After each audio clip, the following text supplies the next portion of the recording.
Hola amigos. Si los cabrones volaran, hay mucha gente que no aterrizaría nunca. Así que a buenos entendedores con pocas palabras basta. Mirar en qué se están convirtiendo las grandiosas democracias occidentales. 12 personas se enfrentan a cargos por delitos menores en El Cajón, California, después de entregar alimentos a las personas sin hogar el domingo 15 de enero de 2018. Voluntarios y grupos acudieron a Waze Park para repartir comida, ropa, zapatos y artículos de higiene. Otro botón de muestra. Como ya es habitual en el estado policial chileno, en el marco de la misa que el Papa Francisco realizó por la mañana en el Parque O'Higgins de Santiago el 16 de enero, la Marcha de los Pobres fue duramente reprimida por fuerzas especiales de carabineros. Por lo menos 30 personas fueron detenidas. La mayoría de los ciudadanos occidentales, cuando se enteran de este tipo de noticias, no las tienen ni en consideración, son tan autistas que creen que eso son exageraciones de los derrotistas de turno, que todo está bien y que ese tipo de leyes que promulgan gentes a las que ellos votan, y que el imperio capitalista solo puede caer militarmente, y no por esas noticias que ni se enteran de que los denigra hasta la indignidad. Pero les invito a repasar los acontecimientos que están ocurriendo estos días en Chile por si vislumbran algo. Así que centrémonos en otros aspectos de índole militar en el desarrollo del resquebrajamiento de Occidente, y con la vista puesta en el devenir en el estado actual del frente de la guerra en curso. Hay muchos indicios que a mi modo de ver denotan el derrumbamiento del imperio occidental tal como lo conocemos, con la OTAN incluida. En el aspecto social se puede decir que las poblaciones occidentales han mutado, de Homo sapiens, a Homo ombliguero. Y una anomalía genética no le ha dotado de ojos en la cabeza, para poder ver el panorama cuando se está mirando al ombligo, que es la mayor parte del día. Y claro, así no pueden ver cómo la prensa canallesca, también llamada falsimedia, les cuela lo que le viene en gana y son capaces de creerse, por ejemplo, que gracias a la democracia, llegó la misma a Ucrania, cuando la verdad es que a Ucrania lo que llegó fue el fascismo patrocinado por Occidente, y llegó con la misma criminalidad de toda la vida, quemando vivos en Odessa a militantes comunistas. Pero no llegó solo a Ucrania el fascismo, investiguen su auge en toda Europa y Estados Unidos. ¿Cómo es posible que no despertemos de una puñetera vez? En fin, sigamos. Pero oigan antes esta pela que no tiene desperdicio. En un vergonzante acto y chantajeada por Letonia, España envió tropas a este país en un contingente bajo bandera de la OTAN, que costó 63,4 millones de euros, para defenderse de los rusos, que al parecer tienen rodeada a la OTAN. La ministra de Defensa española tendrá que explicar por qué lo hizo y por qué no consultó al Congreso. La gran polémica de este contingente militar es que, tal como se puede deducir de unas declaraciones del exministro de Exteriores José Manuel García Margallo, podría formar parte de un trato con el que el gobierno de España habría conseguido que Letonia no se pronunciara a favor de la secesión de Cataluña mientras avanzaba el proceso independentista. Ya que al parecer Letonia tenía intención de reconocer la independencia de Cataluña. Sigamos.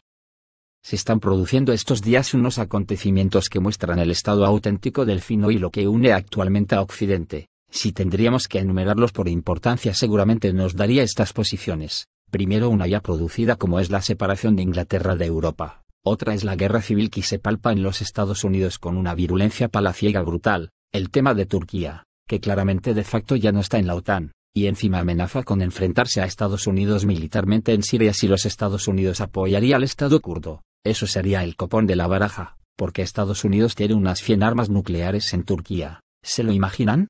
Yo soy bastante escéptico en este tema, no me fío un pelo de ninguno de ellos y puede ser una táctica para que Rusia se lo crea. El tema que Turquía haya comprado los misiles rusos S-400 también podría entrar en esa táctica.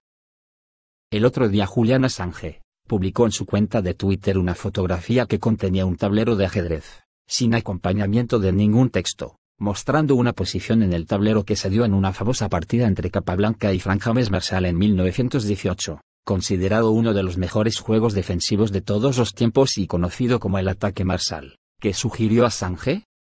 ¿Está preparando un jaque mate propagandístico como el de la partida pero contra los Estados Unidos? ¿O contra una facción de los políticos? Habrá que estar atentos. Otro acontecimiento misterioso. Por primera vez desde la Segunda Guerra Mundial, Suecia se está preparando para distribuir un folleto de defensa civil a unos 4,7 millones de hogares, advirtiéndoles sobre el comienzo de la guerra. El folleto servirá como un manual de defensa total en caso de una guerra, y proporcionará detalles sobre cómo asegurar las necesidades básicas como el agua, los alimentos y la calefacción. El manual también cubre otras amenazas, como los ciberataques, el terrorismo y el cambio climático. Toda la sociedad necesita estar preparada para el conflicto, no solo los militares. No hemos usado palabras como defensa total o alerta máxima durante 25-30 años o más. Así que el conocimiento entre los ciudadanos es muy bajo, dijo Christina Andersson, jefa del proyecto en la Agencia Sueca de Contingencias Civiles. El manual de supervivencia, o mejor conocido por algunos como una guía de preparación, se llama Si viene la guerra, será publicado por el gobierno a finales de la primavera. Su publicación llega en un momento en que la amenaza de la guerra con Rusia es alta. Bueno, posiblemente, pero eso es lo que los medios convencionales han condicionado a muchos a creer. ¿Qué pasa si la amenaza no es de Rusia, sino que es una amenaza doméstica? Implantación del fascismo, por ejemplo. El miércoles, el primer ministro Stefan Löfven dijo que Suecia haría lo que fuera necesario, incluido el envío del ejército, para poner fin a la ola de violencia de pandillas situada en las zonas prohibidas de todo el país. La tasa de asesinatos de Suecia ha sido relativamente baja a lo largo de los años, pero gracias a la crisis migratoria, la policía es impotente en muchas áreas del país. Y como siempre pasa, la culpa es del trabajador inmigrante, esta técnica que siempre utiliza el fascismo para justificar sus genocidios. La culpa siempre es del inmigrante y hay que solucionarlo. Incluso el líder demócrata sueco Jim Birakeson declaró la guerra contra el crimen organizado y sugirió que Suecia debería desplegar el ejército en zonas prohibidas para contrarrestar la violencia fuera de control. Pero yo pregunto, ¿para luchar contra el crimen organizado hay que repartir 5 millones de folletos de supervivencia? ¿De qué va esta gente? Yo creo que si preparan algo serio, sería contra Rusia, no debe de estar muy lejos el acontecimiento. ¿Se acuerdan el año pasado cuando el gobierno alemán recomendó acaparar agua y víveres para 10 días, por peligro de disturbios? No se lo cree ni el caso a la manteca. Y en este asunto escandinavo hay noticias que hablan de que Rusia, ante la amenaza a la que se enfrenta, el presidente Putin autorizó el despliegue de las fuerzas navales rusas y de infantería marina para llevar a cabo una guerra relámpago, una intensa campaña militar destinada a lograr una victoria rápida contra los marines estadounidenses que se han ubicado en el país nórdico en una clara amenaza a Rusia, con estos miles de tropas rusas que acaban de completar los preparativos para esta invasión en su campo de entrenamiento en Khmelnytskya y que están previstos como respuesta preventiva a sendos ataques, por parte de las fuerzas estadounidenses estacionadas en Noruega, y a la posible invasión de tanques turcos que se acercan a la frontera siria para atacar a las fuerzas estadounidenses.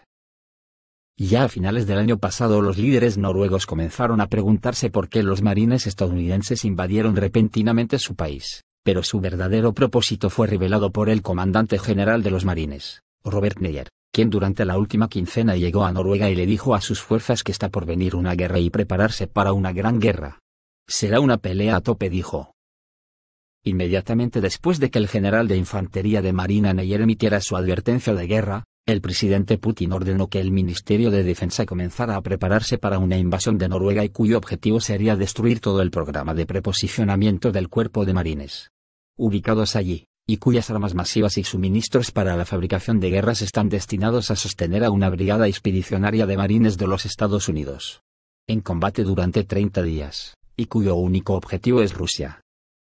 Al no saber si el presidente Trump estaba al tanto de que su país Noruega estaba a punto de convertirse en un campo de batalla, la primera ministra noruega, Erna Solberg, se trasladó el 9 de enero a Washington DC y eso aceleró los temores de que el gobierno estadounidense fue el cerebro de esta guerra sin el conocimiento de Trump, y el mismo Trump confirmó durante su conferencia de prensa con la primer ministra Solberg cuando se le preguntó directamente qué hacía el general de los marines estadounidenses Neyer al hacer esa proclamación de guerra, y a la que Trump crípticamente respondió: tal vez él sabe algo que yo no sé.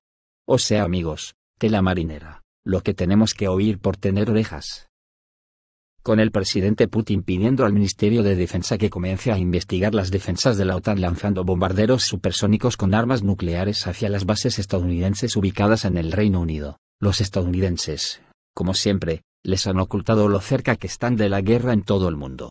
Que además hoy mismo el secretario de Defensa estadounidense, James Mattis, ha afirmado este viernes que países como Rusia y China suponen una amenaza más grave que el terrorismo y ha anunciado que, para garantizar su seguridad, Estados Unidos se centrará en la competición mundial por el poder.